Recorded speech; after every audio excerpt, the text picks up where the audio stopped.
Bom dia, alegria. Hoje são 14 de abril de 2025 e aqui eu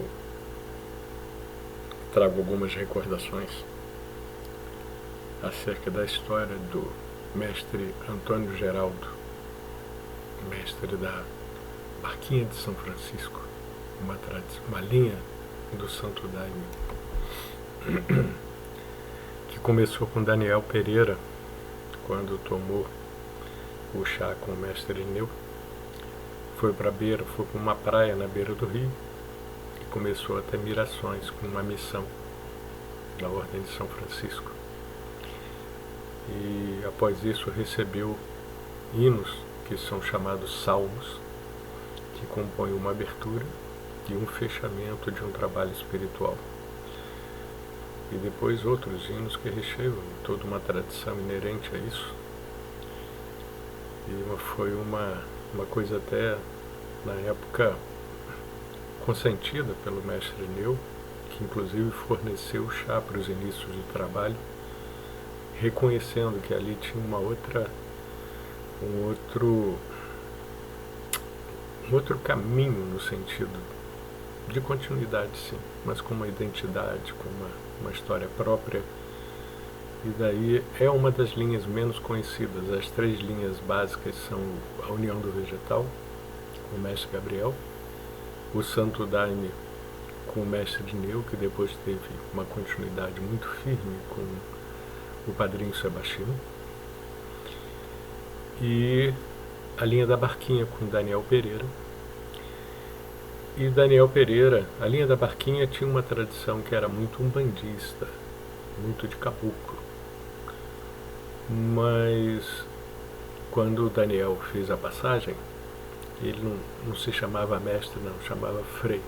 A linha dele era diferente. E ao que pude estudar, conhecer, e aí são informações bibliográficas, não foram mirações, as histórias que eu estou contando aqui, ou me foram contadas por pessoas, e até diretamente pelo mestre Antônio. Mas diz que o Frei Daniel, era muito, muito brincalhão, boêmio, sabe? Ele era uma pessoa dessa ordem, sim, muito dada. E foi cabeleireiro, foi, sabe? Teve várias profissões. Quando ele fez, antes de fazer sua passagem na linha oficial, quem recebeu os trabalhos oficialmente foi o mestre Antônio Geraldo. Então ele foi o sucessor do Daniel. E, digamos assim, junto a ele tinha a madrinha, a Francisca Gabriel, que deu continuidade também. Só que em determinado momento da caminhada do mestre Antônio, ele fez uma viagem e para visitar sua família. Mas antes disso eu vou contar uma história. Quando ele foi receber essa missão, diz que ele recebeu uma instrução de ficar 10 anos dentro de casa e ele aceitou. Ou seja, ele ficou em reclusão interna ao seu ambiente familiar, ele tinha família, filhos e tal, mas ele ficou durante 10 anos para poder trabalhar bem o caminho que estava sendo entregue a ele. Ele aceitou, cumpriu, e depois também ele não queria mais sair, né? Já ficou de boa. E tinha por profissão a eletrotécnica. Ao que eu soube, ele consertava aparelhos elétricos, eletrônicos, mas eu creio que ele não teve um sustento material direto. Ele era ajudado pelo vice-presidente da igreja, que, se bem me lembro, era Manuel o nome.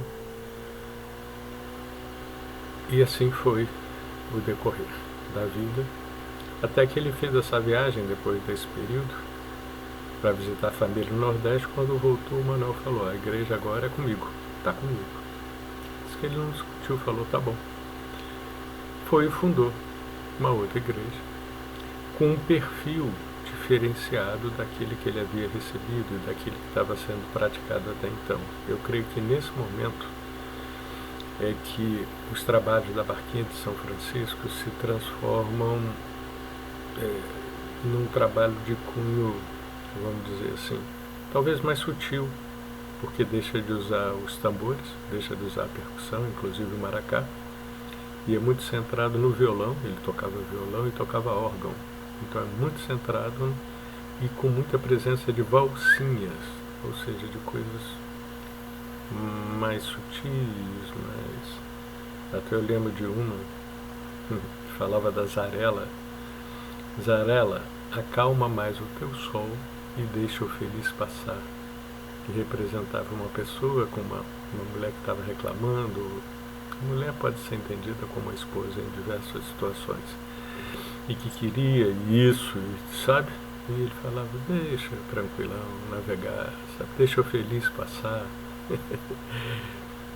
E eu acho que o Mestre Antônio tinha essa pegada, ainda que tivesse uma direção muito firme. Ele fala assim, eu lembro, segura o leme da tua embarcação, ou seja, uma condição de maturidade do homem poder dirigir a sua vida, sempre com muita humildade. E lembro de várias de suas declarações que são causos. Eu sei que eu tive a oportunidade de conhecê-lo, ele veio a Brasília para o meu fardamento, ou seja, para a data do primeiro fardamento da Casa de Oração São Francisco de Assis, onde eu fui fardado junto com 5 irmãs. Foi o primeiro fardamento, ele teve presente, pudemos conversar, pude receber, ele teve num dos dias, ele atendeu as pessoas, ele olhou para mim, a única coisa que ele me falou foi, varre teu quintal. Foi a instrução dele, né?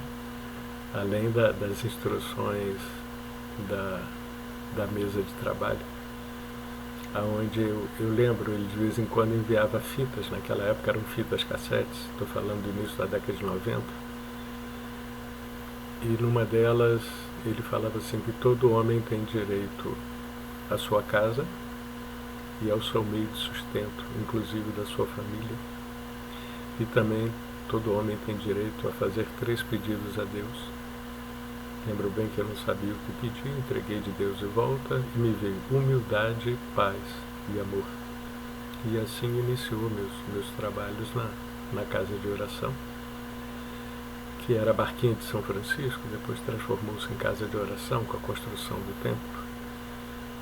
E aí tem história, mas eu vou gravar um outro vídeo contando um pouco dos causos, né, em relação ao Mestre Antônio, ao qual eu tenho muita gratidão, e que realmente foi uma pessoa que o Edmir me reportava assim, que ele já tinha uma abertura de consciência muito grande, então ele conseguia enxergar a vida através de pequenos sinais, através de pequenas conexões. Ele abria a porta para conhecer, porque a mente dele já havia sido preparada nessa condição. Então, gratidão, Mestre Antônio Geraldo, e depois eu vou contar agora os cálculos.